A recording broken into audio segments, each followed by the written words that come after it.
Nós estamos iniciando o nosso enfoque regional especial deste 15 de novembro, data dedicada a uma das instituições mais importantes como feriado nacional.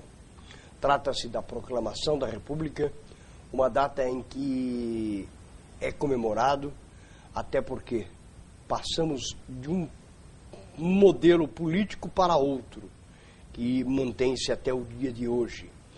E nesta data importante, uma televisão educativa rende as suas homenagens a todos os brasileiros por viver numa república, num sistema democrático acima de tudo, onde possível é eleger os seus governantes.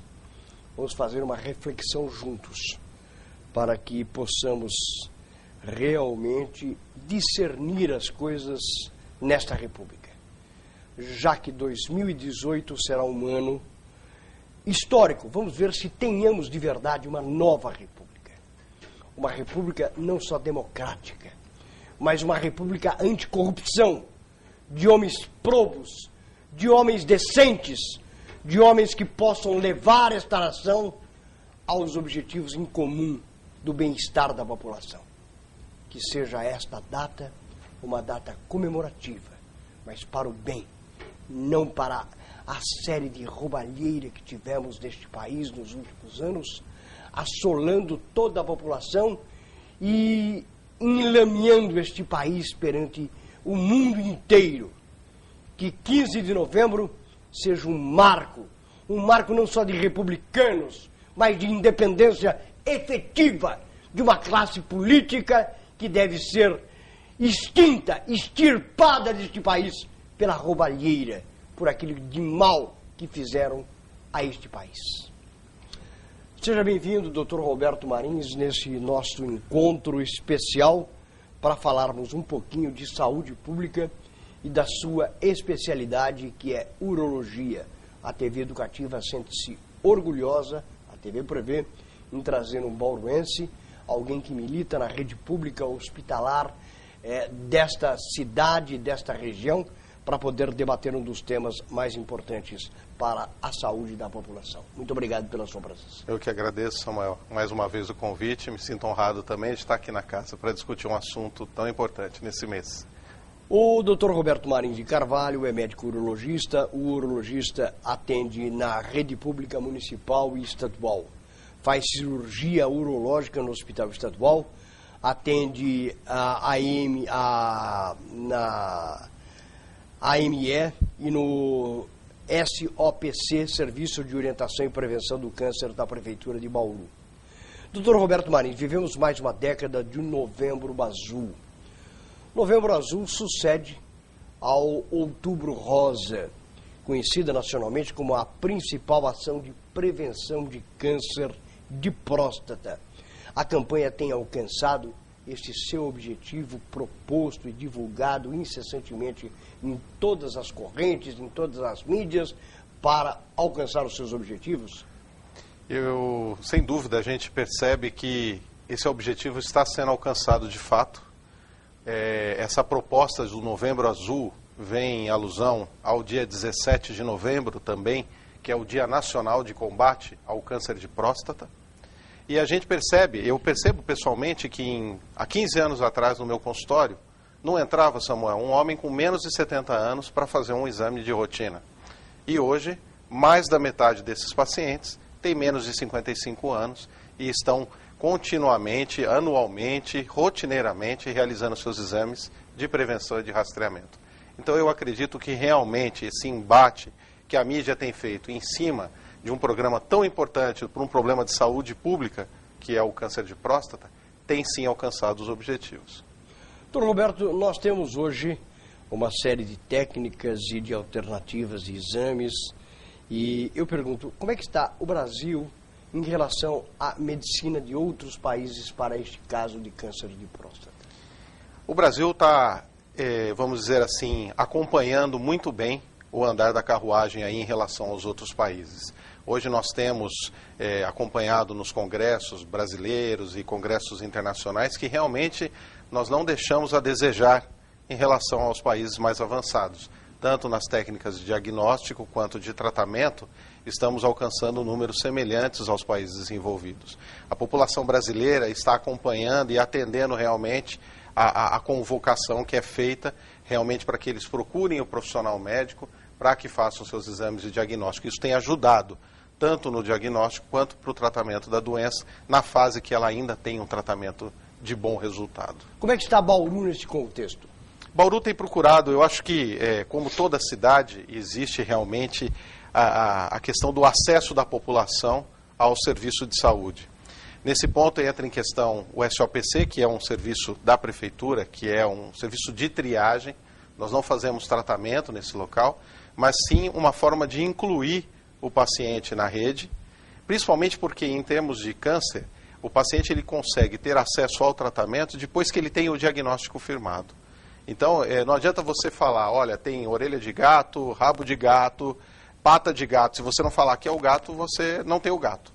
Não sei se deu para entender. Então, o Bauru tem realmente esse serviço de acesso, ou através do AME também, que nós temos lá o atendimento inicial, primário da especialidade, e com isso a gente tem conseguido atender essa demanda que está chegando, apesar que é sempre, Samuel, você sabe, né, a saúde, eu falo que às vezes é meio que enxugar gelo, né, você acaba resolvendo 10, chegam 20, então a gente tem ido com muito esforço tentar chegar aí no resolver esses problemas. Nós temos aí algumas instituições hospitalares, particulares e públicas, uma delas, inclusive, é onde o Dr. Roberto presta as suas atividades profissionais, que é o Hospital Estadual. Claro, além do que, temos um hospital também da Unimed, que é um hospital que atende.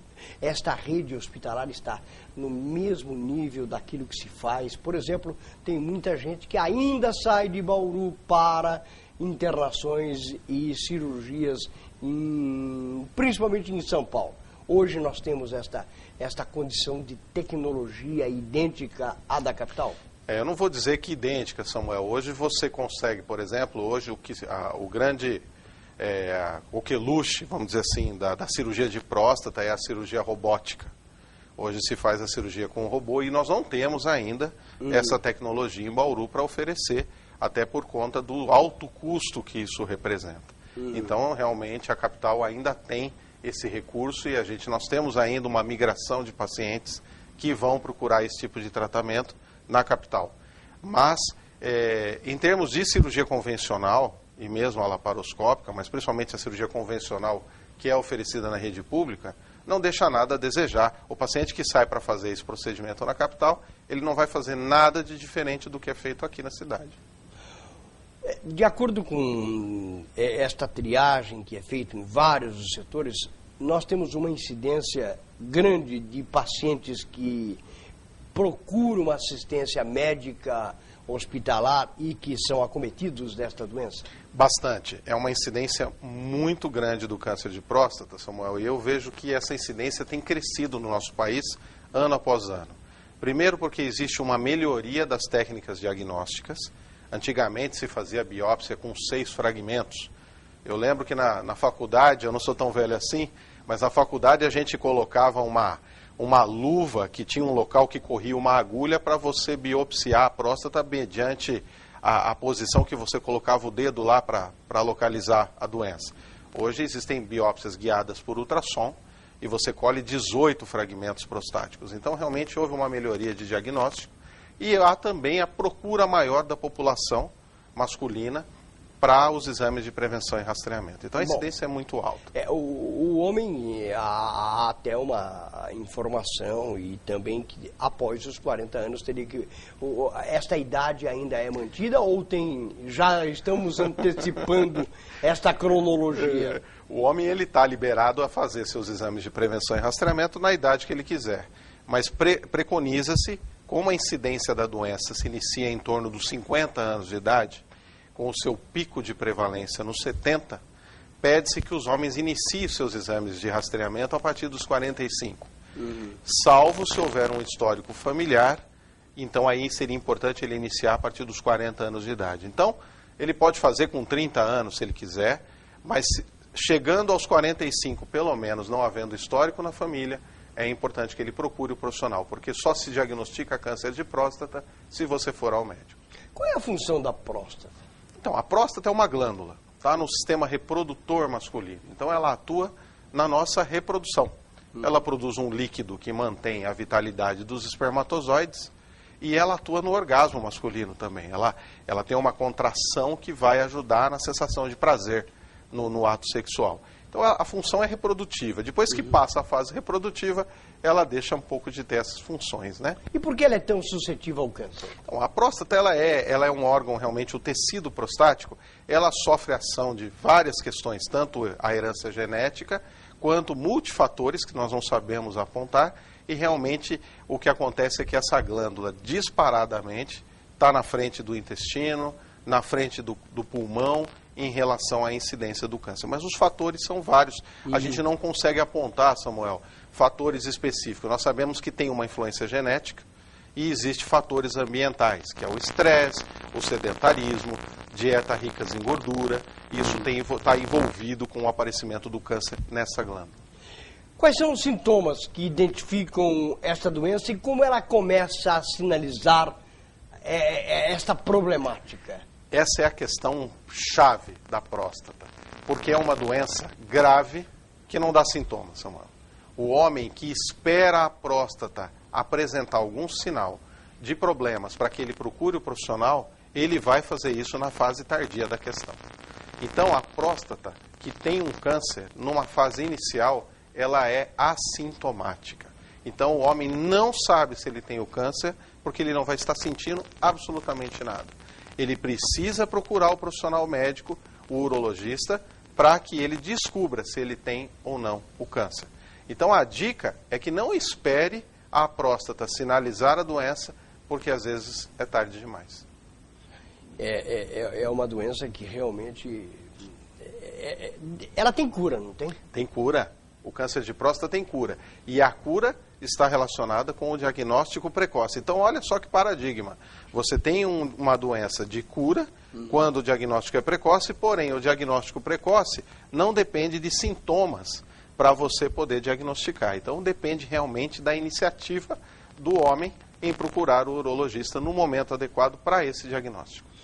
Por exemplo, quando o homem tem os sinais de impotência, que normalmente depende das faixas etárias, exato, pode ter alguma ligação e um prenúncio de alguma intercorrência com a própria doença que começa a se instalar ou dá sinalização? Não, em relação ao câncer de próstata, não. A disfunção erétil masculina, né, a disfunção sexual masculina, sem dúvida, como você falou, uma das consequências é a idade, né, um dos fatores de risco, mas isso não tem uma relação direta com o surgimento do câncer da próstata. O que se relaciona muito, Samuel, em relação a isso, é que alguns tratamentos para o câncer de próstata podem levar à disfunção sexual, porque na hora que você faz a remoção cirúrgica da glândula, você pode acabar removendo os nervos da ereção, e isso acaba propiciando um certo grau de disfunção no pós-operatório desses pacientes. Então aí é que acho que entra a relação de um problema com o outro. Tem muita gente que tem preconceito e até evita procurar o médico pelas formas como se detecta e como se examina o paciente. Qual hoje é a maneira que o urologista, o médico, o profissional pode diagnosticar a doença? Como nós não temos ainda um exame de sangue assim, específico e sensível para o câncer de próstata, o PSA, não é um exame que ainda atende a essas condições em 100%, ainda existe a necessidade de se fazer, além do exame de sangue, que é o PSA, o exame digital da próstata, ou o famoso toque retal. O toque retal, eu digo para todos os pacientes, ele não é dispensável, ele ainda é importante, depende da experiência do médico que faz esse exame também. E o que é mais importante, Samuel, em termos de saúde pública, ele não vicia, não tira a masculinidade de ninguém e ele é prático, rápido e seguro para se fazer a suspeita do diagnóstico de câncer. Então, é PSA e toque e ainda não se mudou essa questão. A cultura brasileira para poder buscar um diagnóstico, ela é igual a de outros países ou nós temos alguma diferenciação? Nós temos uma diferenciação. Eu acredito ainda como médico que o brasileiro ainda é aquela pessoa que procura o médico para o tratamento e não para a prevenção.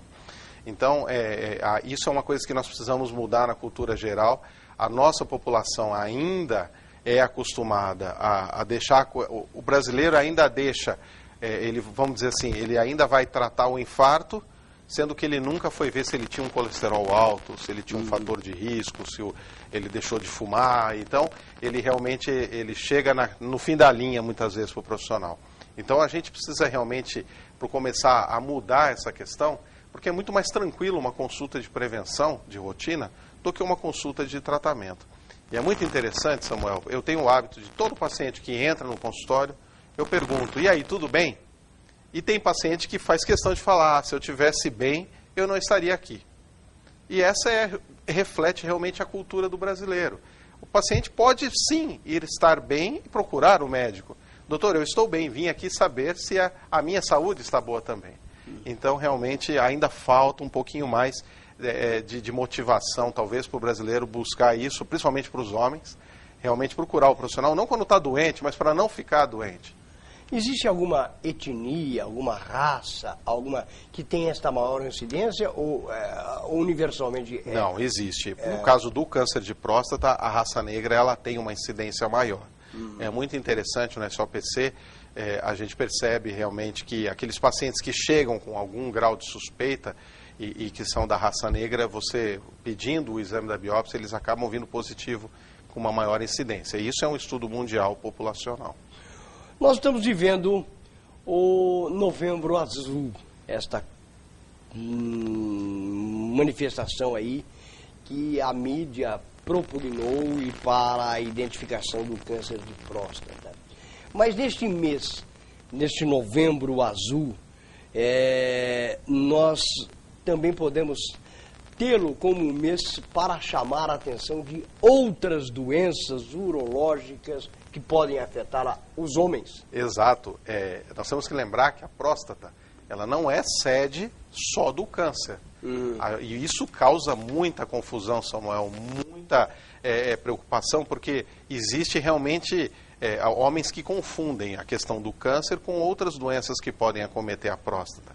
Então, nós temos hiperplasia prostática benigna, nós temos prostatites, nós temos, às vezes, abscessos prostáticos, doenças que acometem a próstata e que podem gerar, às vezes, sintomas precoces e que muitas vezes são confundidos com o próprio câncer. Então, não existe só o câncer como uma doença que acomete a próstata. Nós temos outras doenças envolvidas que geram ou não sintomas precoces, principalmente em adolescentes. Outro dia eu comentei que um adolescente estava com problema de próstata, aí todo mundo estranha.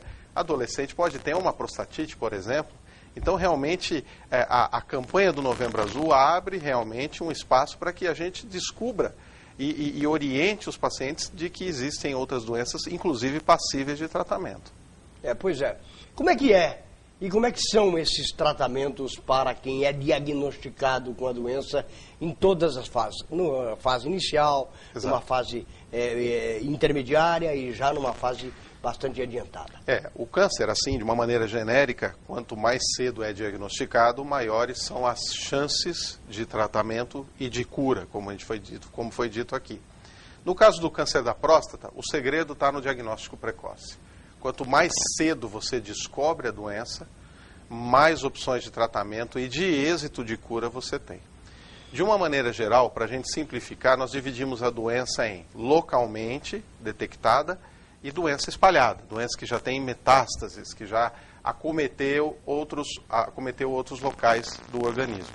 Para as doenças localizadas, Samuel, hoje você tem a cirurgia radical, que, como eu disse, pode ser convencional, laparoscópica, robótica, e existe o tratamento, por exemplo, radioterápico. A radioterapia é aquela aplicação de radiação na região da próstata e também com um resultado semelhante à cirurgia em termos de sobrevida. Depois, quando a doença se espalha, existem outras opções de tratamento, óbvio. E depois, quando a doença já está espalhada, aí realmente não adianta você fazer uma terapia focal. você tem que entrar com um tratamento de atuação mais sistêmica. Então aí são os hormônios e os quimioterápicos. O tratamento no Brasil é igual em qualquer outro lugar do mundo ou tem alguma diferenciação?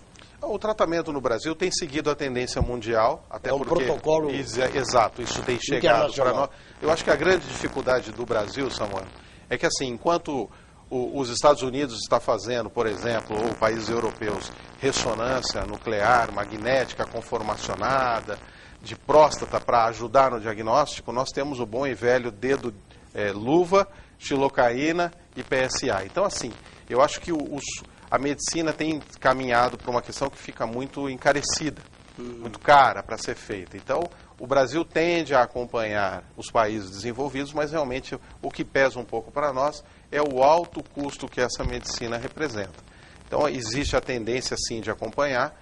Nós temos hoje ressonância multiparamétrica para ajudar no diagnóstico, por exemplo, do câncer de próstata, mas é difícil para você fazer, para um problema de saúde pública, onde você tem que dar a política populacional, você fazer ressonância multiparamétrica para todo mundo. Mas a tendência, sim, é realmente acompanhar esses países em relação a isso.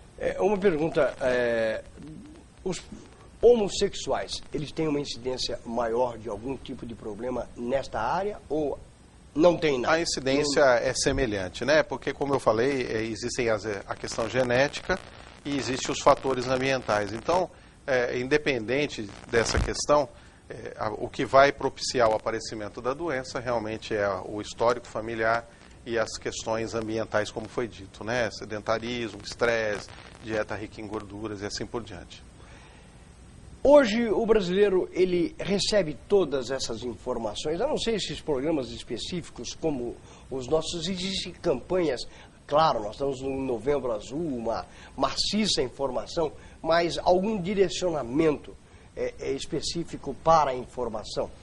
Isso daí, Samuel, é sempre importante. Você vê, o que estamos fazendo aqui hoje, eu vejo isso como vital importância, porque realmente a população hoje tem condição de entender e o médico tem condição de estar explicando isso para a população, desculpe, para realmente conseguir fazer com que a população acorde para essas questões. Então, realmente, eu percebo que existe sim hoje uma forte tendência de você fazer panfletos, de você levar isso na rádio, na televisão, e eu tenho percebido que a população tem chegado na consulta bem informada em relação a isso. Ainda existe um pouco de confusão e principalmente de preconceito em relação ao toque, mas isso tem mudado muito dos últimos anos para cá.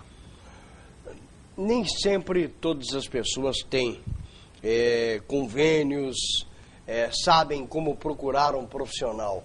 Como é que o cidadão comum ele pode ter a iniciativa, ele procura um posto, uma unidade básica de saúde, o homem principalmente, para ser encaminhado ao urologista? Como é que é a recomendação que o urologista dá para este que não tem este tipo de convênio, essas informações melhores para tentar detectar o problema? Perfeito. Como eu disse, câncer de próstata é igual a detecção precoce. Ele precisa descobrir a doença na fase inicial. E a única forma de isso acontecer é procurar o profissional médico, o urologista.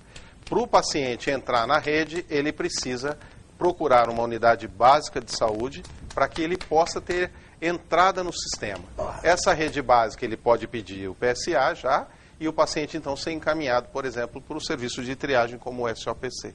Então a iniciativa tem que partir do paciente procurando a unidade básica que vai direcioná-lo depois para o profissional especialista da rede.